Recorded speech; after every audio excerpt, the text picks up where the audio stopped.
मैं डॉक्टर जयशंकर शाही, बीए तृतीय वर्ष हिंदी साहित्य प्रथम पत्र से संबंधित इस व्याख्यान में आज छायावाद की लब्ध प्रतिष्ठित कवयित्री महादेवी वर्मा रचित गीत मधुर मधुर मेरे दीपक जल के शेष अवतरणों का अनुशीलन प्रस्तुत करेंगे।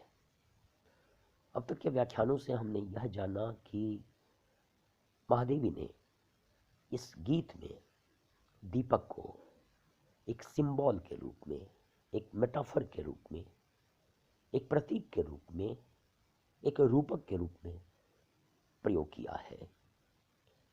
महादेवी संबोधन शैली में इस कविता को रचती हैं और यह आत्मालाप की कविता है। पिछले किसी व्याख्यान में हमने चर्चा की थी कि यह गीत इंटरनल मोनोलॉग का नमूना है। जब कवि अपने आप से वार्तालाप करता होता है तो उसे अंग्रेजी में मोनोलॉग कहा जाता है।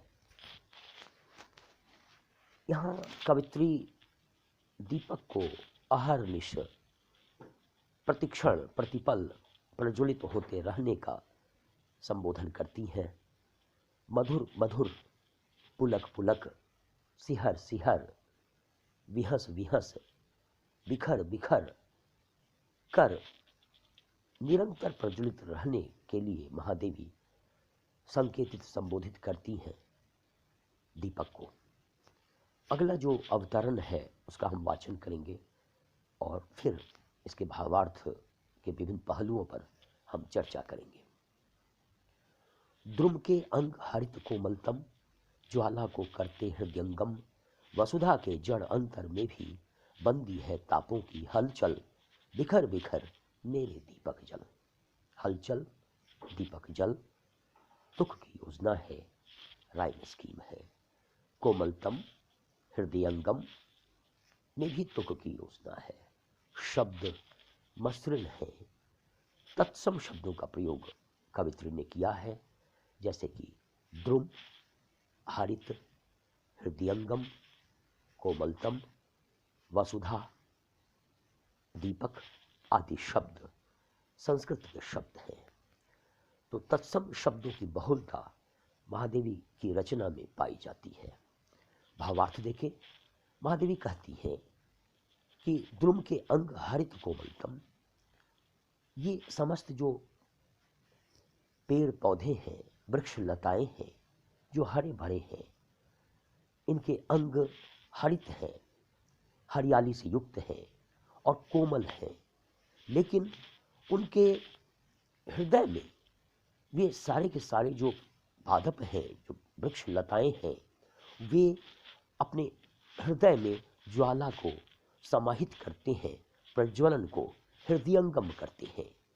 जिस प्रकार से दीपक में, प्रदीप में प्रज्वलन होता है, दीपक में जिस प्रकार की ज्वाला होती है, उस तरह की ज्वाला को ये हरे भरे वृक्ष लताएं अपने हृदय में समाहित करती हैं। आगे महादेवी लिखती हैं, वसुधा के जड़ अंतर में भी बंदी है तापों की हलचल। धरती के अंदर भी, धरती का जो जड़ अंतर है उसमें भी तापों की हलचल है, अग्नि प्रज्वलित होती रहती है। ताप की हलचल महादेवी यहाँ चर्चा करती हैं और दीपक को संबोधित करते हुए कहती हैं कि ऐ दीपक, तुम्हारा ही तत्व, यह जो प्रज्वलन का तत्व है, यह जो ज्वाला का जो तत्व है, यह धरती के अंतर में भी है, हरे भरे जो वृक्ष लताएं हैं उनके हृदय में भी है। तो हर जगह तुम्हारा ही प्रतिबिंबन है, तुम्हारे ही प्रज्वलन का प्रक्षेपण है। तो द्रुम के अंग हरित कोमलतम ज्वाला को करते हृदयंगम, वसुधा के जड़ अंतर में भी बनती है तापों की हलचल, बिखर बिखर मेरे दीपक जल। ऐ दीपक, तुम निरंतर प्रज्वलित होते रहो और बिखर बिखर कर जला करो और संसार को आलोकित करते रहो। संपूर्ण गीत में महादेवी वैदिक ऋचा को पुनः सृजित करती दिखती है। जब वैदिक ऋषियों ने तमसोमा ज्योतिर्गमय की बात कही थी कि तमस से हमें प्रकाश की ओर ले चलो, यहाँ महादेवी भी दीपक को निरंतर प्रज्वलित होते रहने का संदेश देती है, जिससे कि संसार में आलोक का उत्सव होता रहे। आगे का जो अवतरण है उसको देखते हैं। मेरी निश्वासों से द्रुततर सुभग न तो बुझने का भय कर, मैं अंचल की ओट किए हूँ अपनी मृदु पलकों से चंचल, सहज सहज मेरे दीपक जल। दीपक को संबोधित करती हुई कवित्री महादेवी सहज सहज जलते रहने का संदेश देती हैं और कहती हैं कि मैंने आंचल की ओट मैंने की हुई है, जिससे तुमको भय नहीं है, आंधी तूफान का भय नहीं है, तेज हवाओं का भय नहीं है। इसलिए निरंतर अहरनिश प्रतिक्षण प्रतिपल तुम प्रज्वलित होते रहो।